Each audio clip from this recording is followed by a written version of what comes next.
একজন গরিব কৃষক প্রতিদিন মাঠে খনন করত, কিন্তু আজ সে যা পেল তা তার জীবন সম্পূর্ণ বদলে দিল। এই গ্রামে দারিদ্র্য এত বেশি ছিল যে কৃষক প্রতিদিন খাবারের জন্য সংগ্রাম করত, কিন্তু সেই দিন তার ভাগ্য বদলে গেল।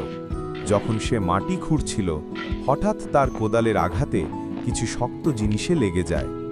কৌতূহলবশত সে খুঁড়তে থাকে এবং দেখতে পায় একটি পুরনো মাটির পাত্র। পাত্রটি খুলতেই সেখান থেকে সোনার মুদ্রা ঝরে পড়ে। সেদিনের পর থেকে কৃষকের জীবন পাল্টে যায়। মনে রাখবেন, পরিশ্রম কখনো বৃথা যায় না, একদিন তার ফল অবশ্যই মেলে।